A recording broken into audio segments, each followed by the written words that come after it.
yung ano ng pit niya.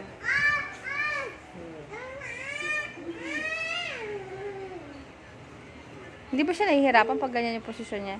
Mutot na naman. Hindi. Mukhang relax naman. Ganyan ang ano ng itsura pag nasa loob ng tiyan mo yan. O, ayan, mutot na. Tumatay na ata. Ano yun?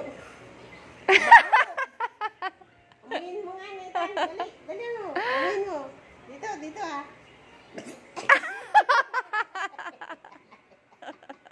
Sobrang baho! Ay, sumigaw na eh.